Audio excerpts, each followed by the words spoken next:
Bueno, buenas tardes, buenas noches.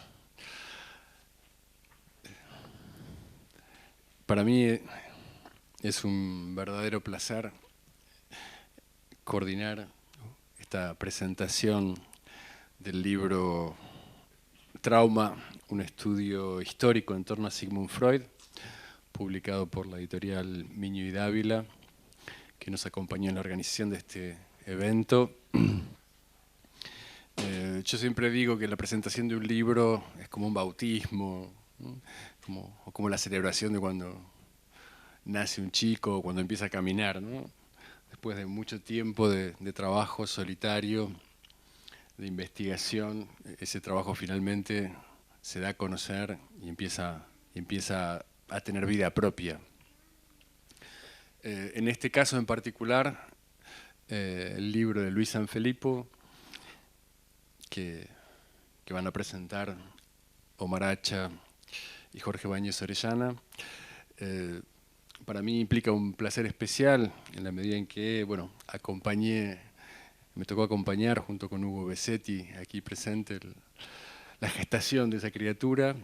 Me tocó dirigir la investigación doctoral de Luis, una tesis que me parece que está brillantemente sintetizada aquí en el libro, porque ustedes saben que leer una tesis no es sencillo. El libro es mucho más amigable y mucho más atractivo que una tesis.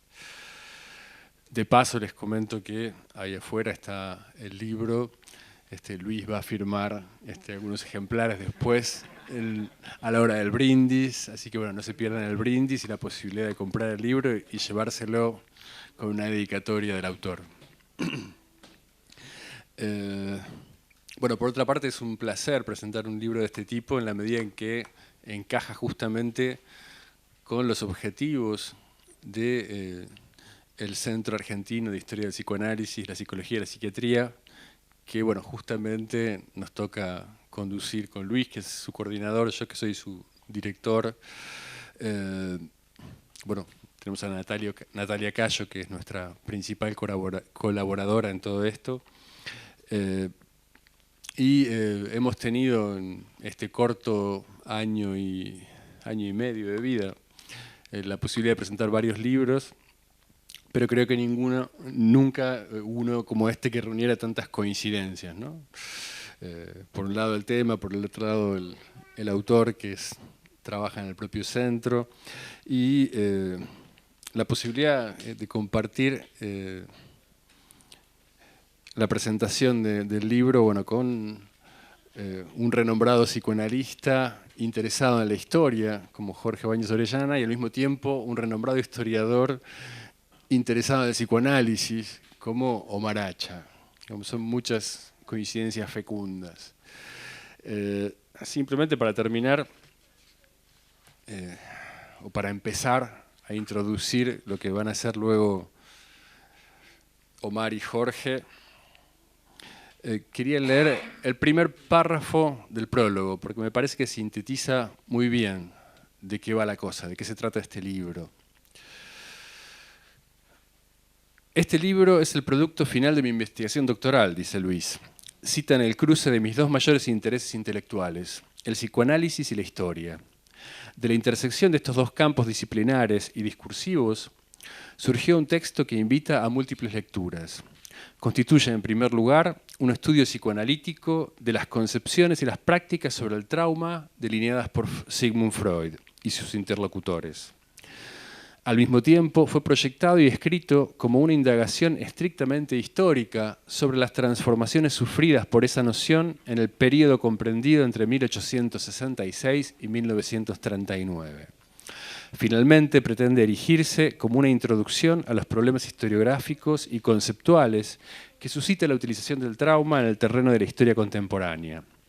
Estas múltiples dimensiones adelantan la pretensión de que el libro pueda llegar a un público amplio, compuesto por profesionales del campo de la salud mental, psicoanalistas, historiadores de las disciplinas psi, investigadores del pasado reciente y todos los interesados en una temática que devino central en los debates clínicos, memorísticos, historiográficos y políticos de los últimos 50 años. Bueno, creo que apretadamente Luis ahí sintetiza el interés de este libro que hoy vamos a presentar.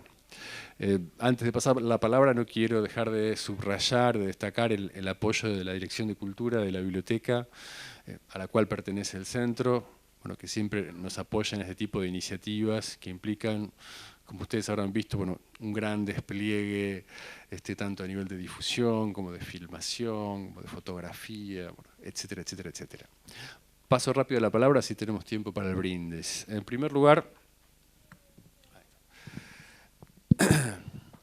le voy a dar la palabra a Omar Hacha, a quien presento brevemente. Omar es doctor en Historia por la Universidad de Buenos Aires y por l'École de Hautes Études en Sciences Sociales de París. Es docente en el Departamento de Filosofía de la UBA, es investigador independiente en el CONICET, y sus últimos libros son Encrucijadas de psicoanálisis y marxismo, Ensayos sobre la abstracción social, de 2018, Cambiar de ideas, 4 tentativas sobre Oscar Terán, de 2017, y Crónica sentimental de la Argentina peronista, Sexo inconsciente y política, 1945-1955. Ese libro fue publicado en 2014 y en 2015 recibió el primer premio, el Premio Nacional, en la categoría de ensayo psicológico. Parece que cabe destacarlo. Bueno, buenas tardes a todos, a todas. Bueno, muchas gracias, Luis, por la invitación para compartir este momento, este rito de pasaje, ¿no? Que son las presentaciones de un libro, ¿no? Donde adquiere como una presencia simbólica a partir de la interlocución con otras voces. Me siento verdaderamente muy honrado, no solo de participar en un panel con colegas y amigos tan respetados y queridos. Ciertamente este es un panel, diríamos, unisex, lo cual es un problema hoy, como sabemos, así que ya saben, para las próximas oportunidades mezclar un poco más. Pero me siento honrado entonces de participar por el panel, pero también por el libro, ¿no? El género de presentaciones es un género difícil. Es un género difícil porque involucra una decisión, de la decisión de cómo situarse en la lectura de un texto, en un rito de pasaje que por lo tanto involucra un compromiso con el libro y con quien o quienes lo han escrito, ¿no? Entonces, en ese marco, en ese clima, ¿no? Intelectual, simbólico y subjetivo, a veces se complica cuáles son los límites entre el análisis, la evaluación, la crítica. Y entonces se suele oscilar entre una lectura muy complaciente, en la cual toda la intervención es un conjunto de loas que conducen a situar, elevar el valor del libro, o puede, digamos, derivar en una discusión en la cual justamente su relevancia se pierde en el marco, digamos, de disputas o discusiones entre presentadores, presentadoras y autor o autora. Bueno, en este caso es una presentación que para mí es muy fácil de hacer. Es muy fácil de hacer porque creo que sin intentar caer en esa actitud complaciente, creo que este es un libro muy importante. Creo que es un libro muy importante porque Luis nos propone lo que yo llamaría una obra de referencia. Es una obra de referencia, bueno, yo tengo varias formaciones, una de ellas es la de bibliotecario, yo estudié para bibliotecario, me recibí, trabajé varios años, y llamamos en la bibliotecología o a una obra de referencia aquella que sirve para orientar a la lectura desde diversos ángulos, ¿no? Entonces, si alguien pide, por ejemplo, una biblioteca, un libro para entender el trauma, los traumas, sus distintas aproximaciones, la bibliografía, los debates al respecto, creo que Luis nos ha provisto de una obra que es muy útil en ese sentido, que, como él lo plantea en el párrafo que leyó Alejandro en el prólogo, tiene esa aspiración de servir a distintos usos, a acceder a distintos públicos, y creo que efectivamente en la factura del libro logra hacerlo. Porque este es un libro que y sobre esto supongo que Jorge va a desarrollar más su intervención, es una obra que se articula con un lenguaje, con una discursividad psi, más en general, ¿no? Creo que incorpora elementos que son relevantes para quienes desde la psicología, el psicoanálisis, incluso otras líneas del mundo psi, se preguntan o se interesan por la cuestión del trauma, por sus lecturas, por sus interpretaciones, por sus sedimentaciones y eficacias a posteriori. Pero al mismo tiempo es un libro que es muy útil para la historiografía, para quienes se dedican a los estudios históricos, a los estudios culturales. Y creo, particularmente en términos de la docencia, de mi tarea docente, yo doy clases de filosofía de la historia, es un libro muy interesante y muy útil para cubrir una vacancia en los estudios sobre el trauma, que como creo que es sabido, la noción de trauma se ha expandido muy ampliamente durante los últimos 30 años, e incluso ha surgido una especialidad de investigación y de escritura que son los estudios del trauma, los trauma studies, de los cuales nosotros en la Argentina y en América Latina poseemos una buena cantidad de análisis que avanzan en ese andarivel de investigación, de reflexión, pero hasta ahora no contábamos con una obra de referencia que nos permitiera actualizarnos en las discusiones conceptuales, teóricas, historiográficas, sobre el trauma o los traumas y sobre la literatura que discute esas cuestiones. Porque este es un libro también de referencia, yo diría, por su naturaleza de tesis. Es cierto que este es un libro que se ha construido a partir de una tesis y que entonces ha transitado por ese sedazo, ¿no?, que hace de esos textos que a veces son un poco áridos en una obra que es fácil de leer en el sentido de que es placentero acceder a su textualidad, pero creo que conserva bastante de lo bueno que tienen las tesis, ¿no? Las tesis que usualmente son, diríamos, vistas con cierto recelo por los mecanismos de, digamos, domesticación o disciplinamiento que posee la academia, pero las tesis tienen elementos muy positivos en tanto revisan una literatura existente para conversar con las interpretaciones que preceden a la hechura de la tesis. Y esto me parece que es un buen ejercicio intelectual, puesto que, como les decía, Luis no es el primero en escribir sobre estos temas, pero justamente para lidiar con esa bibliografía, con esa literatura, es que en momentos muy precisos de la confección de este libro nos da un relevamiento, nos provee un análisis de lo que se ha escrito, de interpretaciones medulares respecto de Freud o de Janet o de la neurosis digamos, ferroviaria, de la trauma ferroviario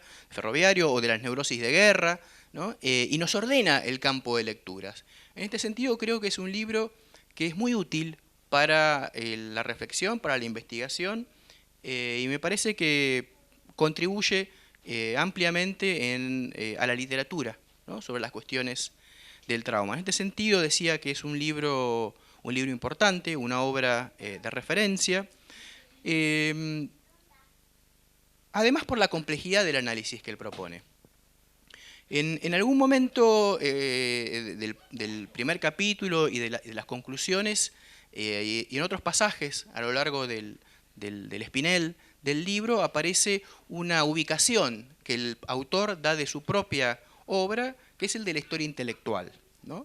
Y que creo yo que es una ubicación que en buena parte de su recorrido textual es relevante, pero que en muchas otras partes, en realidad, me parece que Luis realiza una tarea de intersección, ¿no?, entre diversas aproximaciones. Creo que en esto una guía certera fue un artículo de Hugo Besetti del año 2007, ¿no?, Historia de la Psicología, que le permitió, creo yo, a Luis, en buena medida, conciliar distintas entradas a la problemática. No es solo una historia interna al campo, no es una historia que solo se restringe entonces a los relatos de un horizonte limitado de análisis, sino que cruza diversos ingresos en los cuales la historia intelectual, sobre lo cual voy a volver, es pertinente, pero también hay una historia cultural más general, una historia social incluso, que se articula también con las dimensiones prácticas. No solo prácticas de la vida social, sino también de aquellos desafíos que la cuestión del trauma involucra para las disciplinas psi, ¿no? Y yo pensaba, al leer el libro de Luis, lo pobre que había sido un trabajo que él tiene la deferencia de citar en su bibliografía sobre Freud y la historia, un trabajo ya viejo, pero que era una historia de las ideas muy tradicional lo que yo había hecho. Básicamente había leído a Freud, alguna bibliografía, digamos, alrededor de los textos freudianos, y había escrito un libro, ¿no? Pero era verdaderamente, en términos metodológicos, comparado con lo que hace Luis, algo extremadamente pobre, porque justamente creo que el trabajo de Luis involucra recortes o planos del análisis que hacen de este libro un buen libro de historia. Creo que al menos es el enfoque que yo quisiera subrayar, ¿no? en esta presentación. Ustedes van a ver, porque espero que puedan leer el libro que está en venta allí afuera, que Luis se encuentra en un lugar, digamos, incómodo, ¿no? Incómodo por su formación, por la búsqueda de una interrogación historiadora, ¿no? En esas cajas, ¿no? Que se forman a fines del siglo XIX en realidad, y en la cual en general las preguntas que solemos hacernos en las interrogaciones intelectuales y políticas suelen, digamos, ser más obstáculos, ¿no? que ayudas en el desarrollo del pensamiento. Creo que Luis logra construir un libro donde su saber del campo de la psicología, del campo del psicoanálisis,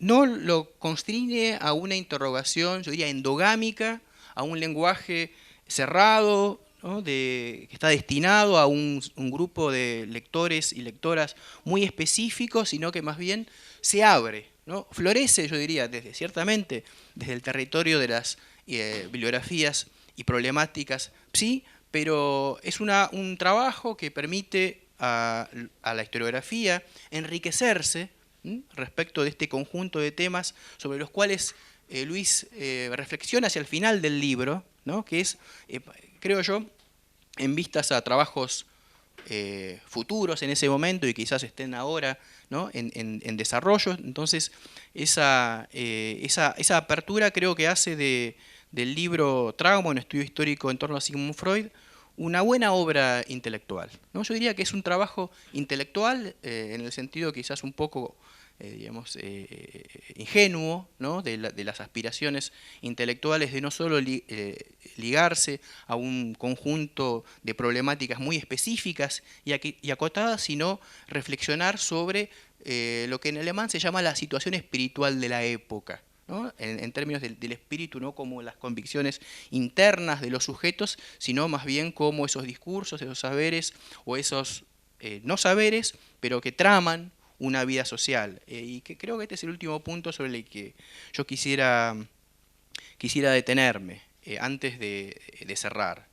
Porque por un lado, en términos de historia intelectual, que efectivamente en buenos segmentos del libro es de lo que se trata la obra de Luis, aquí hay un trabajo de historia intelectual que, si bien él no cita a Skinner, ¿no? A Quentin Skinner, de la escuela de Cambridge, que es una de las variantes de la historia intelectual de los últimos 40 años, una de las particularidades de la argumentación de Luis Sanfilippo es que evita la prolepsis, lo que Skinner denomina la prolepsis, que es atribuirles a ciertos textos o a ciertos pensamientos, a ciertos escritos de una época, preocupaciones de periodos posteriores, ¿no? Por ejemplo, Karl Popper en La sociedad abierta y sus enemigos, que él atribuye a Platón ser uno de los antecedentes del totalitarismo. Cuando, digamos, para Platón el totalitarismo no tenía ninguna, o para Hegel, la noción de totalitarismo no tenía ninguna relevancia ni posibilidad de existir como objeto, ¿no?, de la preocupación de sus filosofías políticas. Y esto es algo que uno encuentra, ¿no?, muy frecuentemente en la historia de las ideas, o en general en la historiografía, que es lo que Skinner critica como la prolepsis, ¿no?, una de las formas, digamos, malas del anacronismo.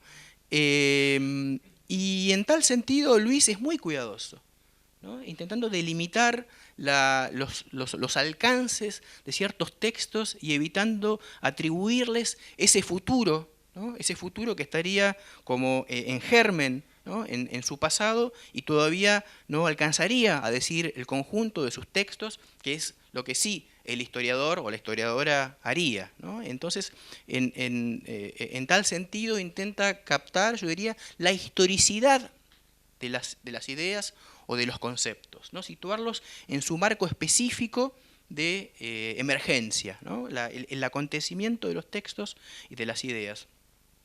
Y es por esto que yo señalo que Luis es un buen historiador.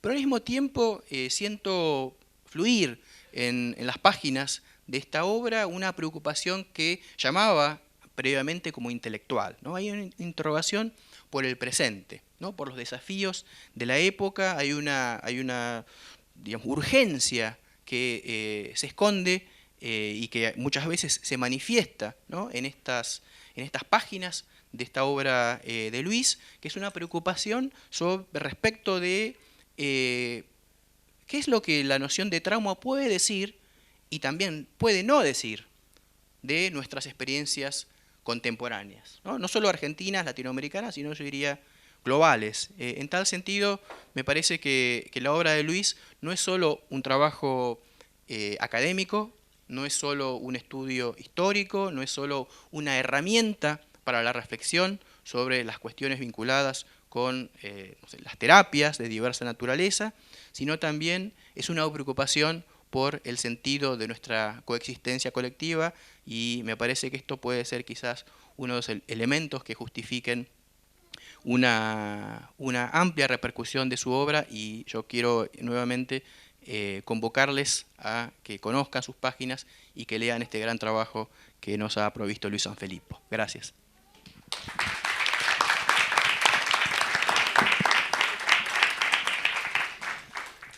Bueno, muchísimas gracias, Omar, por tus palabras. Y también, como decía al principio, bueno, es un triple, cuádruple placer estar acá, porque también contamos aquí en esta mesa con Jorge Baños Orellana, con quien ya nos hemos cruzado en no sé cuántas presentaciones de libros, además de otro tipo de ocasiones. Jorge es psicoanalista, miembro de l'École lacanienne de psychanalyse. Sus 3 libros, El idioma de los lacanianos, de 1995, El escritorio de Lacan, de 1999, y la novela de Lacan, de 2013, han sido traducidos al francés. En realidad, la novela de Lacan sería el primer tomo. No sé cuántos tenés previstos, pero... En 2004, Jorge Baños Orellana fundó el grupo de investigación argentino-chileno Lecturas Cronológicas de Lacan, que dirige hasta la actualidad. Y ha dictado conferencias y seminarios en Argentina, Bélgica, Brasil, Chile, Colombia, Costa Rica, España, Francia, México y Uruguay. Muchas gracias. Bueno, un gusto estar aquí en compañía de ustedes. Este libro realmente importante, como decía Omar. Y bueno, y lo que quería empezar con algo, en eso nuestro orden se parece, ¿no? Porque así como Omar comenzó hablando de la presentación de libros como género, ¿no?, como un género muy particular. Yo también había pensado en eso y me acordé y como género y como tal que tiene sus desarrollos y sus cambios, ¿no es cierto?, a lo largo del tiempo.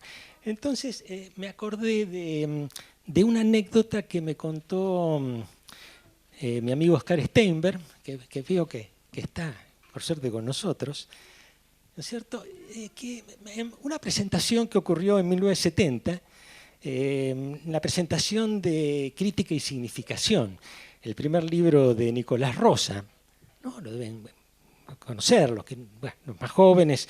Él fue un profesor de teoría literaria, ensayista, traductor que tuvo mucho peso, ¿no?, en los años 80, 90. ¿No? Lamentablemente falleció pronto. Bueno, pero en el 70 era todavía el joven Nicolás Rosa, que estaba sus primeros aprontes. Y entonces presentó este libro, Crítica y Significación, donde hablaba de Sartre, de Cabrera Infante, de Julio Mafud, de David Viñas. Y entonces le pidió a Mazzotta, Oscar Mazzotta, que le presentara el libro. Entonces, Oscar Mazzotta lo que dijo es que, bueno, que el libro era una prueba de que su autor era un afásico concreto. ¿Por qué? Porque cuando tenía que hablar de Sartre, hablaba de una manera sartreana.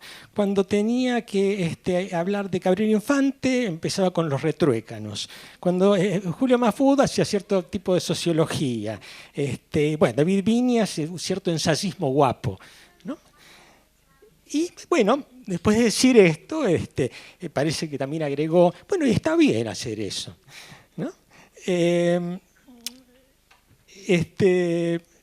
Bueno, parece que el argumento, que este estilo de presentación parece que era muy habitual, por lo que me cuenta Oscar, ¿no? Y que parece que el principio que lo movía era hacer, con eso hacer que el otro crezca, ¿no? O como diríamos ahora, que se curta. El asunto que, bueno, también me contó Oscar que 20 años después todavía, cuando lo encontraba Nicolás Rosa, le volvía a reprochar, ¿no es cierto?, cómo vinieron a destruirme, porque pobre Oscar lo acompañaba ese día a Mazzotta y entonces pensó que incluso se ve cierto tipo de confabulación, ¿no? Y parece que lo decía con un patetismo, por lo cual podríamos decir, bueno, en aquel momento había un formato de presentación de libros que podríamos decir era presentación traumática, ¿no? Ahora no hacemos eso, no porque seamos más buenos ni menos salvajes, sino creo que porque somos menos optimistas. No esperamos que una crítica salve a nadie, ¿no es cierto? Si no nos gusta mucho un libro, no lo presentamos, ¿no? Además, si acaso alguien osara hacer una cosa así con el libro de Luis, el libro de Luis tiene una especie de antídoto a quien le arrojara semejante veneno de que es un afásico concreto, ¿no? Porque al final del libro, haciendo una evaluación por la página 318, dice, por otro lado, cada capítulo está organizado en torno a problemas diferentes y nos vimos conducidos a modificar levemente el enfoque historiográfico en cada uno de ellos, ¿no? Y de alguna manera, en varios momentos donde se explicita la metodología, el enfoque del libro, se insiste, ¿no es cierto?, en que se ha practicado un enfoque, un dominio inclusivo que recibe algo de distintos géneros historiográficos, ¿no? O sea, él mismo dice, está bien hacer esto, además, ¿no? Ahora bien, esta permeabilidad que tiene Luis ante los discursos ajenos sería, si de no tener eso, sería inviable seguir el programa, ¿no es cierto?, que de alguna manera ya nos adelantó Alejandro leyendo esa tan nítida primera página, ¿no? Él dice un poco más adelante, pero más o menos lo mismo, dice, procuramos tomar el trauma como un objeto de indagación estrictamente histórico y por ende contingente, transformable, diverso, no como una idea, como una abstracción, sino su circulación efectiva. Dice, porque la dispersión actual de su empleo del término trauma no sería un mero espejismo que ocultara la verdadera noción de trauma, sería más bien una de las vías que permite iluminar la trama de problemas, de teorías, de prácticas y de usos que ese término recubre. ¿No?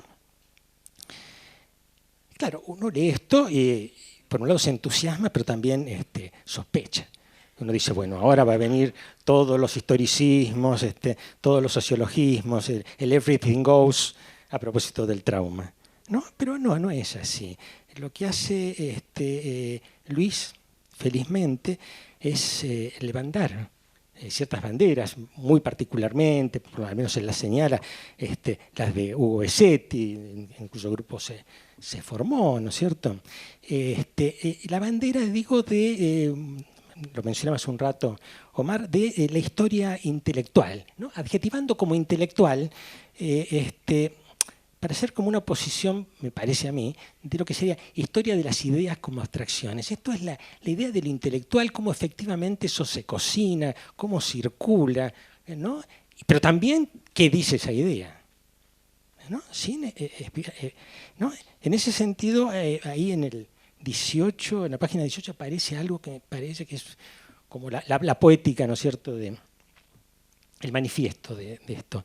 Dice, intentamos evitar la reducción lógica que desconoce el contexto y solo arma historias internas, pero tampoco aspiramos a realizar una historia externa que se limite a la descripción de los usos y las formas sociales y desconozca los problemas conceptuales.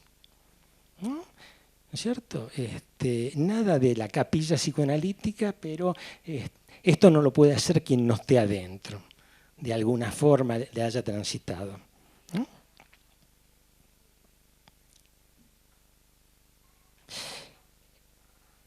Este proyecto, ¿no?, que lo explicita en varios otros momentos, que no me voy a detener, ¿no? Es un proyecto realmente enorme que reclama una muy particular disposición hacia el estudio y, bueno, podría decir en una menor medida una disponibilidad erótica, ¿no? Porque hay que estar deseoso de recorrer caminos tan variados. En ese sentido, uno podría decir que la historia intelectual, tal como la entiende el grupo Besetti, supone, digamos, el poliamor elevado a metodología académica, ¿no? Bueno, de todos modos, aunque esto entusiasma, también al lector le puede despertar cierta desconfianza, ¿no? En el sentido, bueno, ¿quién es Luis Sanfilippo para prometernos que va a realizar semejante tarea ya desde la primera página, ¿no? ¿Qué lo autoriza, como se suele decir en psicoanálisis? La respuesta está en primer lugar cuando uno abre en la solapa, ¿no? Diciendo, bueno, todos estos son mis títulos académicos, ¿no? Y agrega, y al mismo tiempo, en el ámbito clínico, trabajo en tal hospital y en tal otro, y coordino tales residentes, y estoy en el equipo de Salud Mental y Derechos Humanos del Álvarez, ¿no? Empieza, bueno, a mostrar unas credenciales que vuelven a esta tarea verosímil. ¿No? Bueno, uno podría ahí malvadamente decir, bueno, justamente ahí está el afásico concreto, ahí está nuestro CELIC, ¿no es cierto?, que a aquel lugar que va obedece el mandato, ¿no? Pero yo creo que no es así, y él realmente hace historia intelectual y puede hacer este libro, porque también obedece a otro mandato, ¿no es cierto?, que es, lo dice ahí, del de guardar una distancia crítica, ¿no? Que la investigación histórica debe tener respeto con el objeto de indagación. Distancia que habitualmente falta en los relatos que, sobre la historia de una disciplina o de un discurso, realizan los insiders, interesados en legitimar el dominio al cual pertenecen, ¿no? Aquellos que están en una sola tribu, que no circulan, que no hay ningún movimiento transversal, ¿no? Donde se instala, como decía hace un rato Omar, esa endogamia, ¿no?, discursiva, ¿no?, que nos deja pensar, ¿no?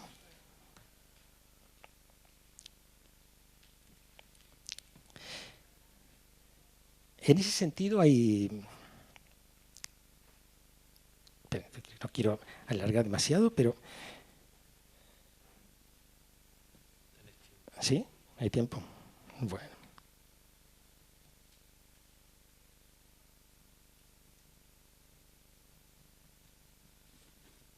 Bueno, pero lo que quería... Bueno, sí, tengo tiempo, aprovecho, tomo la palabra.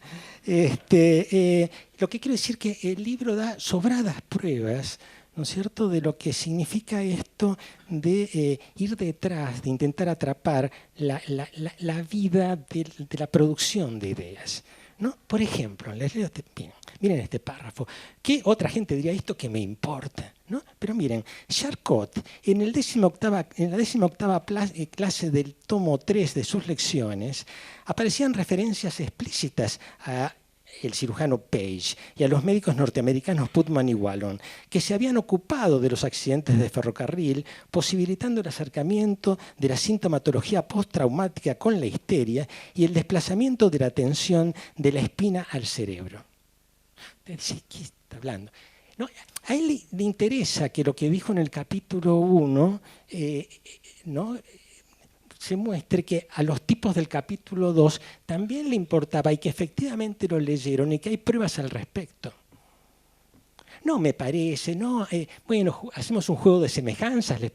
No. Estos tipos se leyeron entre sí y aquí está, ¿no es cierto? En la 18ª clase del tercero los leyó, evidentemente. ¿No? Hay que hacerlo.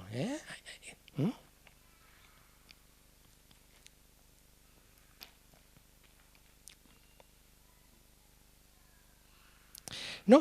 Ahora bien, yo, como mi poliamor es un poquito más restringido, ¿no es cierto?, que el de Luis, me voy a ocupar más de los 3 capítulos que él se ocupa más particularmente de la cosa psicoanalítica, de los textos de Freud, ¿no? Y ahí es muy interesante porque para resolver los dilemas que hay ahí de la historia intelectual, lo que hace Luis es practicar como avanzar por vía regia por la genética textual, ¿no? Luis indaga detenidamente todos los papeles que tiene Freud al respecto. Busca aquí, busca allá, ¿no? Y entonces por ejemplo, dice, en los años 1893 a 1894 Freud no publicó ningún artículo sobre la neurastenia y la neurosis de angustia, aunque sí realizó importantes publicaciones sobre neuropsicosis de defensa. Sin embargo, la referencia a la neurastenia y a la neurosis eran habituales en la correspondencia de Fliess. Y entonces se empieza a decir, ¿y por qué no habla? ¿Por qué en lo privado sí? ¿Por qué en lo público no? ¿A qué se debía ese compás de espera? Hay una tensión, ¿no es cierto?, una búsqueda de lo que es el drama del descubrimiento, ¿no?, que hace que este libro se lea en parte como una novela, ¿no? Está muy bien llevado. Y sobre todo tiene muchas novedades, porque claro, esta cámara lenta, estar detrás de cómo se armaron efectivamente los conceptos, es algo que no puede permitirse ni puede consentir ningún partidismo, ¿no es cierto?, ningún insider, ¿no?, como dice por ahí, ¿no? Y bueno, porque claro, en esas historias, en esas épicas institucionales, hay muchas cosas que se pasan de alto porque hay que construir, ¿no es cierto?, al héroe. Y por otro lado, hay que hacer circular ciertas verdades de una manera relativamente simple, ¿no? Entonces, y bueno, y cuando aparecen esas cosas, esos ejemplos, este libro, ¿no?, que es de una hospitalidad generosa, abre sus archivos, el estilo es muy legible, muy amable, sin embargo no es nada indulgente, ¿no?, cuando encuentra esas simplificaciones. Y entonces dice, y si tal cosa no lo dice acá, bueno, por ejemplo, dice, disentimos con Harrison, quien sostuvo que la actitud de tal persona, no voy al detalle, era ambigua y no como como señala con muchas pruebas textuales Luis. Y entonces, y agrega, es llamativo que en este punto importante Harrington no pudo incluir ninguna cita explícita, ¿no es cierto?, como lo hace en el resto de su artículo. Hay muchas pruebas. Después hay dos personajes, una pareja, Van der Bock y Van der Hart, ¿no?, que es muy interesante porque a lo largo de toda la historia son como dos pequeños estafadores que dicen cualquier cosa, ¿no?, y Luis los persigue, los denuncia, ¿no?, con toda razón, ¿no? Es decir, él tiene una especial malestar, ¿no es cierto?, frente a esos amoldamientos, ¿no?, que significa repetir versiones canónicas, ¿no es cierto?, tanto en las épicas de las escuelas como en los esquematismos de la docencia, ¿no? Y en ese sentido, Luis, lo que uno ve que lo que le gusta más de los textos de Freud son los titubeos, las simultaneidades, las demoras, las prisas, la metamorfosis. Eso le gusta. No algo quieto, no algo que se puede decir Freud dice, ¿no? Si uno dice Freud dice, Luis nos va a preguntar, ¿cuándo? ¿A qué hora? ¿No? Con toda razón. Y con respecto a los titubeos, ¿no?, por ejemplo, dice, aquí aparece un nuevo mojón de vacilación que presente en buena parte de la obra freudiana. Lo traumático parece oscilar entre lo representativo y lo dinámico, lo cuantitativo y lo económico, ¿no? Y esto insiste, y hay una cosa muy divertida en la escritura, ¿no es cierto?, de Luis, y es que usa apelativos, ¿no? Está bien, para no decir siempre Freud, entonces, pero claro, a veces, por ejemplo, le llama el médico vienés y otras veces le llama el psicoanalista vienés. Y si uno se fija, generalmente esto no es casual, es más el médico vienés cuando está con la cosa más cuantitativa y el psicoanalista vienés cuando tiene más que ver con las representaciones, ¿no? No, pero los persigue muy bien, ¿no? Y después van a encontrar largos párrafos como... No los voy a leer, pero les recomiendo la página 172, donde muestra la complicación de las cosas y la simultaneidad de afirmaciones que hacía Freud, ¿no es cierto?, pero que sin embargo estaba bien, ¿no? Y ahí empieza a aparecer en la escritura, así como hablaba recién de los apelativos, aparece con mucha frecuencia, van a ver los también, los incluso, los sin embargo, los pero, no obstante aún, al mismo tiempo, ¿no? Con toda razón, ¿no? Claro, con párrafos que uno diría, bueno, esto no lo puedo pedir como respuesta para un parcial, ¿no es cierto? Por lo menos si quiero ser un profe popular en los blogs estudiantiles, ¿no? No,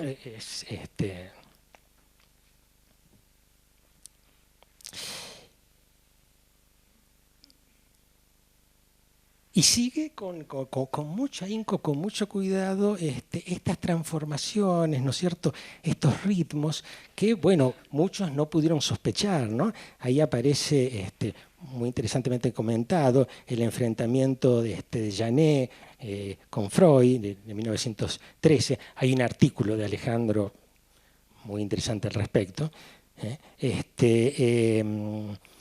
y donde uno ve que, bueno, que el fracaso de Janet, que tiene en esa reunión de Londres, no es tanto porque parece que pronunciaba mal el inglés, porque atacó de una manera muy frontal, porque no había leído mucho a Freud, porque no sabía alemán, etcétera, etcétera, sino porque el pobre Janet parece que pensó que Freud era un poco a su imagen y semejanza. Si él casi no había cambiado nada, su parecer en los últimos 20 años, ¿por qué Freud iba a cambiar?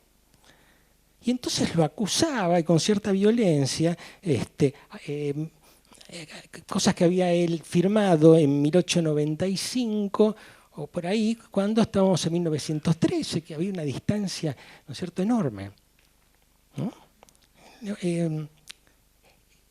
Luis, en cambio, nos muestra muy bien cuál es el ritmo y las velocidades, ¿no es cierto?, de Freud.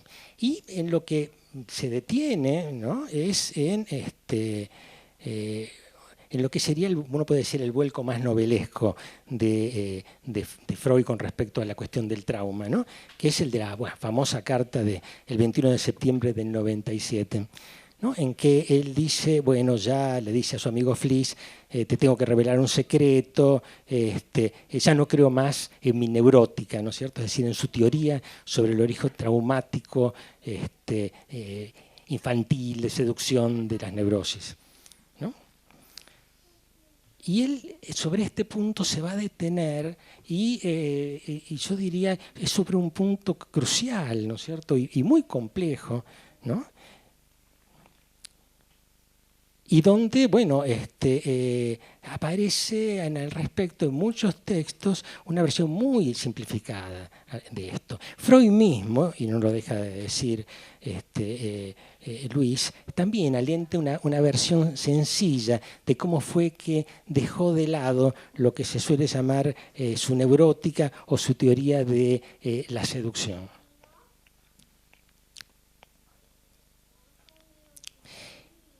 ¿No? Y en todo este trabajo, sobre todo, hay un esfuerzo de Luis por ver, bueno, qué es lo que estaba ahí en juego. Y allá hay una crítica tremenda, y nuevamente con razón, a Jeffrey Mason, ¿no? Que es muy conocido, diciendo bueno, que Freud abandonó eso por pacato, por quedar bien con la sociedad de médicos, porque si no, bueno, esa cuestión de la seducción infantil por parte de adultos generalmente sería, caía mal, y entonces, ¿no? Y en cambio, Luis dice, no, de ninguna manera, eso nunca estuvo en cuestión, ni Freud no es que dijo, no, me equivoqué, nunca hay abusos.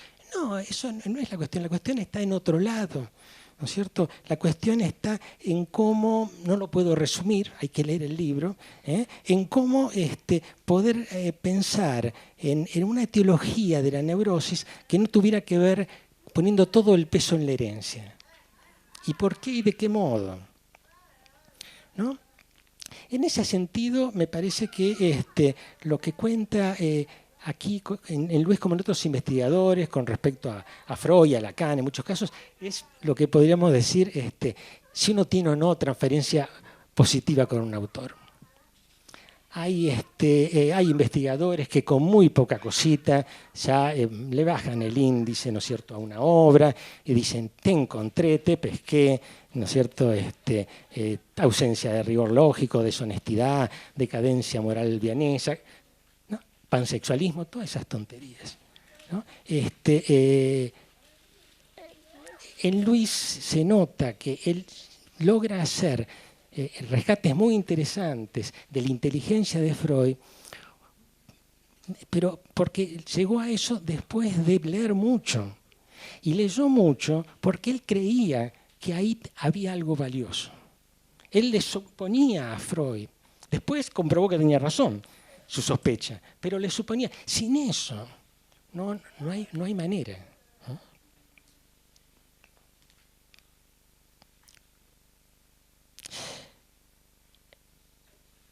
Y otra de las cuestiones a propósito de esto que toma ahí es algo que dice Lacan ya muy tempranamente. Dice, los traumas infantiles producen efectos nastragles, retardados, ¿no?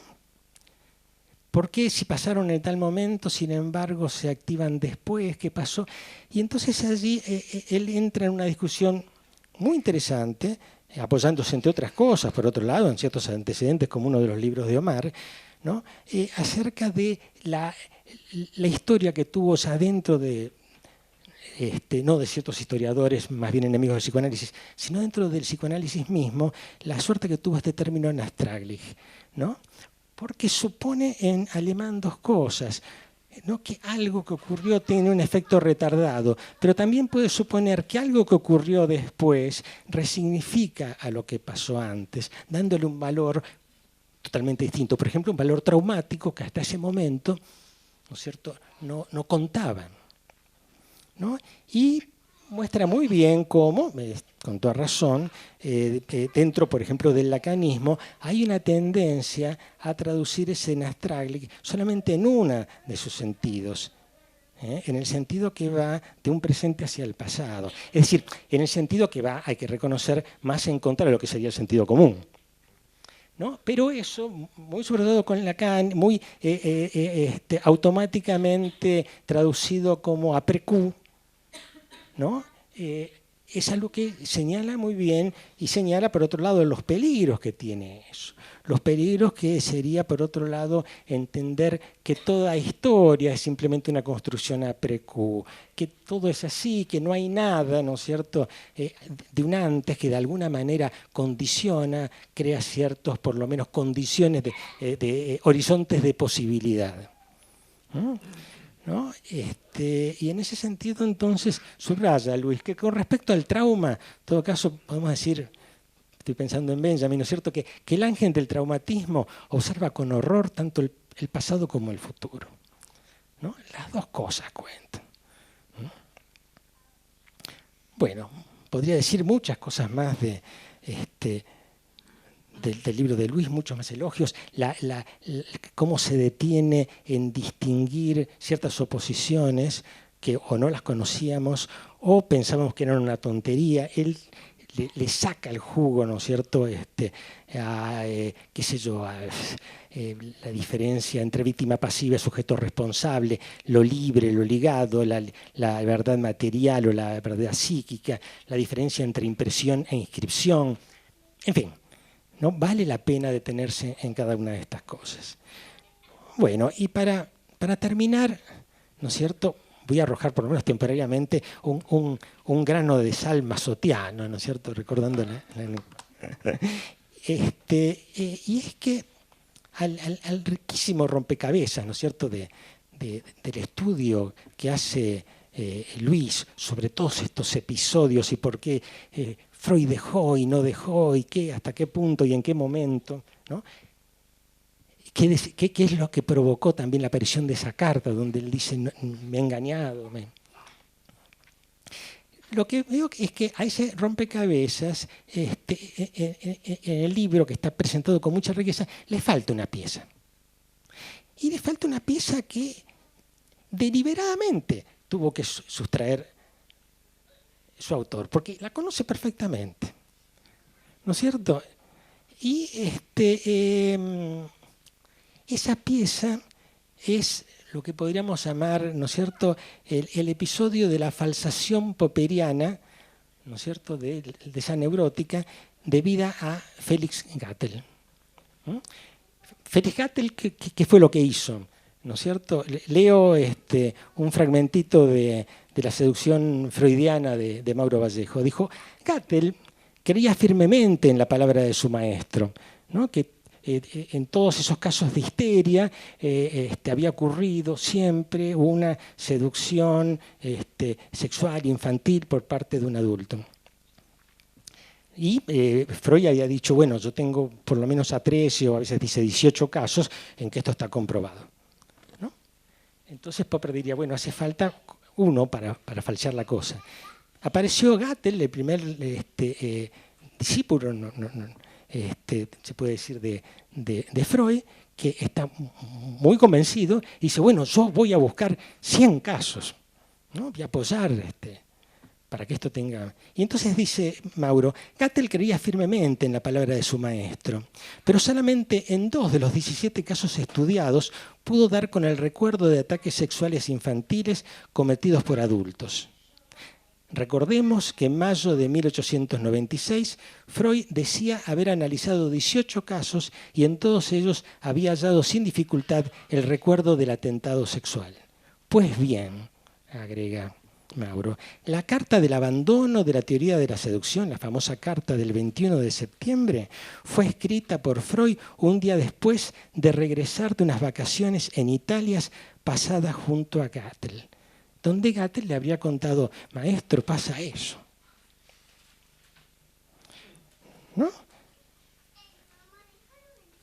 Mauro, uno dice, pucha, esto, ¿no?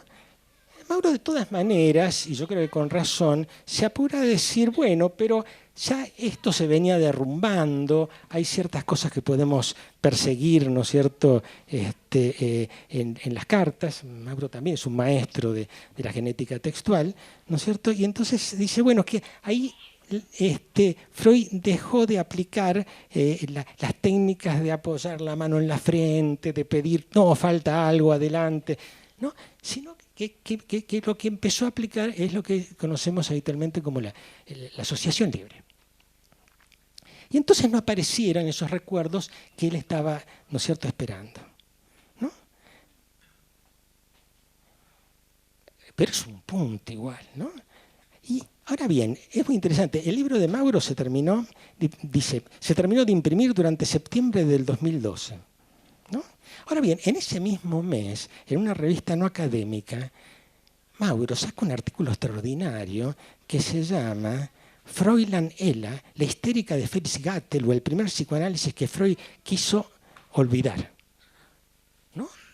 Donde cuenta de una manera espectacular qué pasó, cómo era, ¿no? Miren qué distinto tono. ¿Qué pasó entre el 10 o el 13 de septiembre y el 21 de septiembre de 1897 como para que Gattel se haya convertido en un intragable a los ojos de Freud, según aparece en la correspondencia? Antes lo amaba.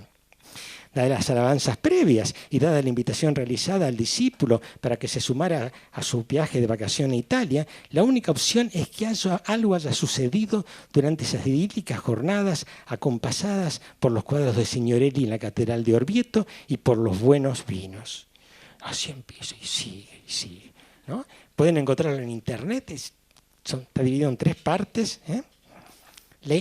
Pongan la histérica de Felix Gattel con doble T. ¿No? Y entonces dice, ¿por qué? ¿No? ¿Por qué no lo puso en el libro? ¿O por qué, conociéndolo perfectamente? No, ¿a qué se debe? ¿No es cierto? Yo creo que tienen razón.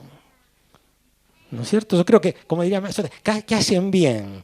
¿No es cierto? Porque, ¿qué pasa? Esta anécdota de Gattel es demasiado atractiva, ¿no es cierto? Es demasiado capaz de monopolizar con su amarillismo, aunque sea muy verdadero, y tumbar las sutilezas de todo el empeño fundamental de la genética textual, que nos dice cómo efectivamente se llegan a las ideas. Porque uno dice, esto, ¿no? En ese sentido, yo estoy de acuerdo con el silencio que le impone a este episodio Luis y la circulación restringida a que lo acotó Mauro, ¿no? Ya que me parece que se trata de una causa concurrente, aplico categorías que nos enseña muy bien Luis en el libro, una causa concurrente a lo que fue el gran giro de Freud. Es decir, un episodio que no era imprescindible para que aconteciera y ni hubiese sido capaz de producir ese giro por sí solo. Aunque es cierto que junto a otras condiciones y causas específicas seguramente cooperó a precipitar el desenlace, ¿no? Y en particular que fuera el 21 de septiembre de 1897 y no en otra fecha. Gracias. De la Universidad de Buenos Aires. Es docente investigador de la Cátedra 1 de Historia de la Psicología, también en la UBA, desde el año 2000. Ha dictado seminarios de posgrado en la Universidad Nacional de Rosario, en la Universidad Nacional de La Plata, en la Universidad Nacional de José C. Paz, así como en numerosas instituciones hospitalarias. También, de paso, les paso un chivo, Luis es miembro del equipo docente de la Diplomatura en Historia del Psicoanálisis, que junto con Hugo Besetti hemos organizado en el marco del IUSAM, la universidad, el Instituto Universitario de Salud Mental, dependiente de Abdeva. Y en marzo del año que viene va a dar un seminario en el cual va a desarrollar las hipótesis que figuran en este libro. Así que bueno, están invitados a participar ahí también. Sigo con la presentación. En la Biblioteca Nacional, es decir, aquí, se desempeña como coordinador del Centro Argentino de Historia del Psicoanálisis, la Psicología y la Psiquiatría. En el ámbito clínico, como bien señalaba Jorge, o sea, tiene un pie en cada uno de esos ámbitos. En alguna parte del libro, Luis recuerda cómo finalizó la tesis renunciando a una beca para aceptar un cargo clínico en el hospital. O sea, en esa época era dirigido por Hugo Besetti en su beca de investigación. Así que digo, en el ámbito clínico es coordinador del equipo de adolescencia y coordinador de residentes y concurrentes del Hospital Álvarez. Luis. Bueno, buenas noches a todos y todas. En principio, lo más importante que tengo para decir en muchos aspectos es gracias. Gracias a todos los presentes aquí. Gracias en primer lugar a Hugo Besetti y Alejandro Dagfal, que fueron mis directores, como se acaba de decir, de beca y de tesis, y que de alguna manera pusieron una gran espalda para que yo pueda concluir esta investigación doctoral y que esto se transforme en un libro. Pero en esa misma línea también extiendo el agradecimiento a Mauro Vallejo, amigo, colega y interesado en muchos de estos detalles que a veces pasan desapercibidos, pero que de repente, al menos a nosotros, nos entretienen y nos hacen pensar un poco. También a todo el equipo UASIT del proyecto que dirigen Hugo y Alejandro, y a toda la Cátedra 1 de Historia de la Psicología, de la cual formo parte, como recién se dijo, desde el año 2000, y que de alguna manera tenemos un lugar un poco, no voy a decir extraterritorial, pero un poco extraño dentro de la carrera de Psicología, de la Facultad de Psicología de la UBA, entre otras cosas porque de ahí salimos muchas personas convirtiéndonos en doctores, investigadores, habiendo sido psicólogos, convirtiéndonos un poco en historiador, y sin esos años de formación este libro no hubiese existido, o no hubiese existido de esta manera. Después quisiera también agradecer a mis colegas y compañeros, y en muchos casos amigos del Hospital Álvarez, donde transito los otros carriles de mi vida profesional, donde fui primero residente, después jefe de residente, después me fui, por suerte, 6 años, porque fueron los años en que saqué la beca, me inscribí al doctorado y empecé este trabajo que ahora se presenta, y al cual después volví habiendo ganado un concurso y bueno, me sumé a distintos equipos. Estuve y estoy en la sala de internación, estuve en el equipo de salud mental y derechos humanos, donde básicamente se atienden a víctimas del terrorismo de Estado y la violencia institucional. Estoy desde hace un tiempito dirigiendo el equipo de adolescencias de 13 a 15 años en el Álvarez, y acá están presentes algunos de mis compañeros, y básicamente los que están presentes son concurrentes y profesionales en formación, lo cual también me llena un poco de orgullo que supongan que tienen que venir aquí a escuchar algo más allá de lo que transitamos todos los días en el hospital. También agradezco a la Biblioteca Nacional en un trabajo más reciente en este Centro de Historia del Psicoanálisis, la Psicología y la Psiquiatría, que me está tocando coordinar junto con Alejandro y con Natalia, y que también un poco da cuenta, bueno, de este lugar que fue señalado, que es el lugar del libro, pero también es mi lugar, tensionado y ubicado siempre con una pierna en un lado clínico psicoanalítico y otra pierna colocado en el campo de la historia, y siendo demasiado historiador para muchos psicoanalistas y demasiado psicoanalista para muchos historiadores, podría ser un lugar incómodo, pero es el que más me interesa transitar en algún punto. Después, por supuesto, quiero agradecer a mis padres que están acá presentes, mis hermanos también, porque la verdad es que de algún modo si uno llega a terminar un doctorado es porque algo de la transmisión por la pasión por el estudio o a cierto tipo de disciplina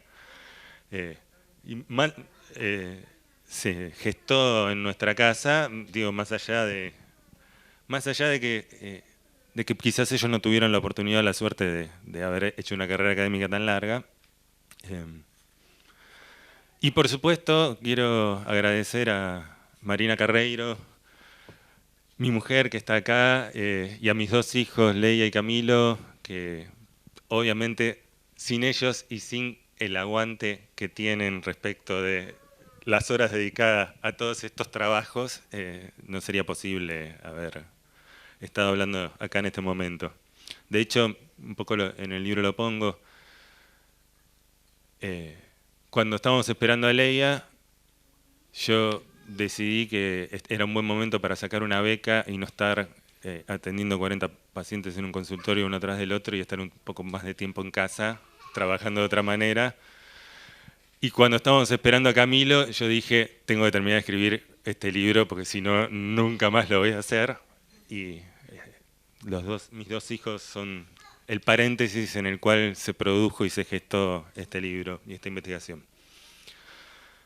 Bueno, quedan unos minutos, voy a tratar de, por ahí, en principio, no, antes de empezar a hablar de algo de contenido, les agradezco muchísimo a ambos presentadores. Para mí es un orgullo que ellos estén aquí, Omar Hacha y Jorge Baños Orellana. Ambos son también para mí, digamos, una fuente muy grande de inspiración respecto de cómo leer y cómo escribir y qué temas abordar.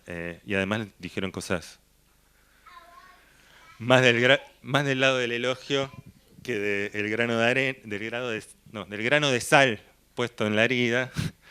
Pero al mismo tiempo, digamos, viniendo de ellos dos, que son grandes escritores y grandes pensadores y nada complacientes, me llena un poco de orgullo todo lo que acaban de decir. Bien.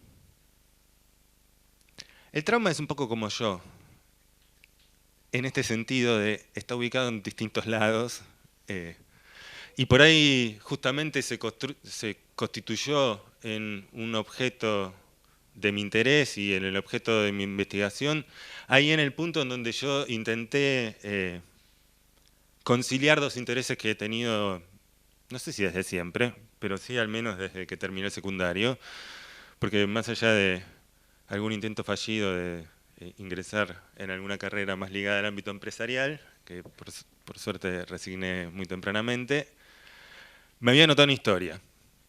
Y eran los 90 y uno decía de qué va a vivir un historiador en la Argentina, y fui a una psicóloga a hacer orientación vocacional y terminé anotándome en psicología. Y rápidamente cuando ingresé en la carrera me metí en la cátedra de historia de la psicología y seguía pensando que en algún momento tenía que estudiar historia y todo eso. Bueno, después me di cuenta que existe una vida de posgrado y que en la vida de posgrado uno puede combinar cosas. Y el trauma era una ocasión para eso, porque es un objeto, una categoría de interés de los psicoanalistas, los clínicos en general, pero también de los historiadores y sobre todo una porción de la historia y de la historiografía, que es la historia reciente, que me interesa particularmente. En ese punto, pero además, digamos, el trauma también tiene una cuestión que fue destacada y que a mí me interesa también particularmente subrayar, que no es un concepto acabado, no es un objeto cerrado sobre sí mismo, no sirve mucho como una unidad temática, sino que más bien es una noción imprecisa, múltiple, que permite reconstruir una serie muy heterogénea de problemas que se ubican en territorios muy diferentes. El clínico psicoanalítico, el clínico psi en general, pero también el territorio jurídico, el territorio económico, el territorio histórico, el territorio político. Y al mismo tiempo me sirve como ejemplo para poder intentar hacer con Freud, y así tomar los dos términos principales del título del libro, trauma y Freud, bueno, esta historia también, ¿no? Pero hacer con Freud un poco lo que acabo de decir respecto del trauma, es decir, convertirlo no en una figura monolítica, en una figura, por supuesto consagrada, eso ya lo sabemos, pero una figura fácilmente ubicable, y cuya referencia bastaría para garantizar o legitimar alguna pretensión de verdad, o todo lo contrario, si nos paramos en una vereda de enfrente y decir que era un estafador, un mentiroso, alguien que directamente decía que había hecho cosas que no había hecho, como un cierto tipo de acercamiento historiográfico hace con Freud. Sino ubicar que Freud es complejo y que hay muchos Freud, y que quizás hay muchos Freud, hay tanto Freud como lecturas que se hagan de él desde distintos campos. Y en ese punto, correr el riesgo de que los psicoanalistas de parroquia me miren raro, de cómo te atreves a estas herejías, pero al mismo tiempo pensar que eso puede abordar a Freud críticamente y desde un lugar que es el de la historia, también puede servirnos a los psicoanalistas. Es decir, intentar establecer entre historia y psicoanálisis flujos que van en una dirección y en otra. Que la historia interroga al psicoanálisis y que incluso le sirva a los psicoanalistas, pero que también el psicoanálisis quizás tenga algo para decir, por lo menos de cierto tipo de historia más tradicionales, cuyas temporalidades a veces son demasiado lineales y que suponen que el objeto del cual se tienen que ocupar lo tienen que hacer de una manera muy objetiva y ajena, como si el historiador pudiera estar ajeno, pudiera ser ajeno del objeto de estudio que va a indagar. Cosa que en temas como los de historia del presente o del pasado reciente, no sé, la Shoah, la dictadura, se vuelve muy difícil, porque son temas a los cuales la historia aborda, pero que están aún demasiado presentes. Temas del pasado aún demasiado presentes. Y eso por ahí me sirve para señalar algo que se subrayó y que a mí me interesa también subrayar, que es que todo el libro en el cual intento recortar ciertos problemas está como atravesado por pares de oposiciones. O mejor dicho, por términos que habitualmente se ubican como pares de oposiciones y que nos invitarían a elegir entre un polo y el otro. Objetivo, subjetivo, pasado, presente, interno, externo, fantasía, realidad. Bueno, un poco me parece que intento mostrar a lo largo del recorrido que el trauma pone en cuestión esos pares de oposiciones. Genera zonas en donde la determinación de si lo que está causando esos problemas son las condiciones objetivas de la situación o las particularidades subjetivas de quien la vivió, se vuelve un poco indecidible. Que si eso que pasó tiene que ver, si, digamos, los efectos traumáticos tienen que ver con el pasado, o sea, por el acontecimiento que ocurrió un tiempo atrás, o tiene que ver con el presente, por el modo en cómo desde el presente nos volcamos hacia el pasado, queda un poco problematizado e impide elegir entre una opción y la otra. Que pensar que se trata en el trauma de un acontecimiento externo que impactaría en alguien desde afuera y ese alguien solo lo podría vivir pasivamente, no alcanza para explicar, por ejemplo, por qué enfrentados a los mismos acontecimientos algunas personas padecen consecuencias patológicas o algún tipo de padecimiento y otras lo atraviesan sin vivir eso. Ahora bien, pasarse al otro polo y decir que solo importa las particularidades subjetivas, que no importa en absoluto la contingencia, la experiencia no necesaria con la que se cruzó la persona, dificulta ubicar por qué, por ejemplo, en el marco de una guerra o en el marco de quienes pasaron por un campo de concentración, es muy factible, mucho más probable que, independientemente de las particularidades subjetivas, tengan consecuencias dolorosas de esa experiencia. Entonces, en ese punto me parecía que el modo en que intento abordar esta cuestión del trauma entre historia y psicoanálisis intenta un poco introducir matices, introducir complejidades en cierto tipo de temas que son en algún punto muy urgentes, como el tema del trauma en el campo de la clínica, en el campo de lo jurídico, en el campo de la historia, etcétera, son muy urgentes, pero que necesitan quizás detenerse un poco a reflexionar para no caer en extremos opuestos que nos impiden ver la complejidad de muchas de estas experiencias y que a veces esos no son solo, bueno, a veces no.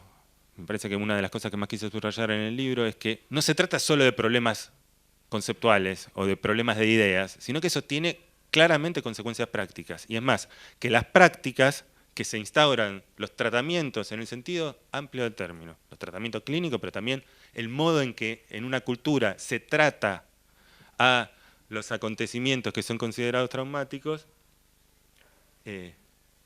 tiene consecuencias muy importantes en la vida de las personas y en la vida de los colectivos humanos, y al mismo tiempo obliga a problematizar qué entendemos por trauma. Y en ese sentido, que ciertos usos del trauma conduzcan a ubicar a los traumatizados como víctimas completamente pasivas de algo que ocurrió, tiende a tener como efecto secundario una eternización de la víctima. La víctima queda congelada en ese lugar de víctima, como si nada hubiera tenido que ver el modo en que abordó esa experiencia con los resultados que obtuvo.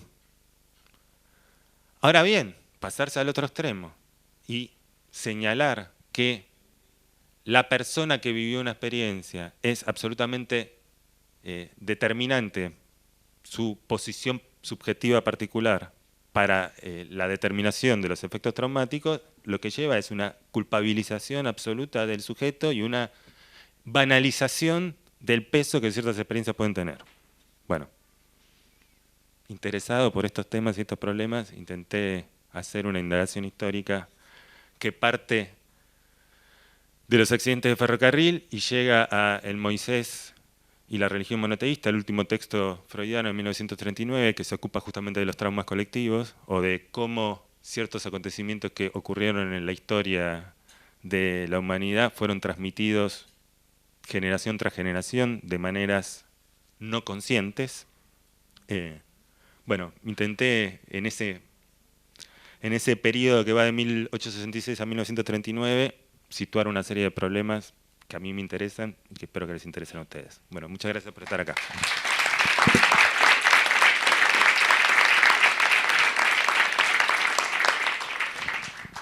Bueno, muchas gracias a todos.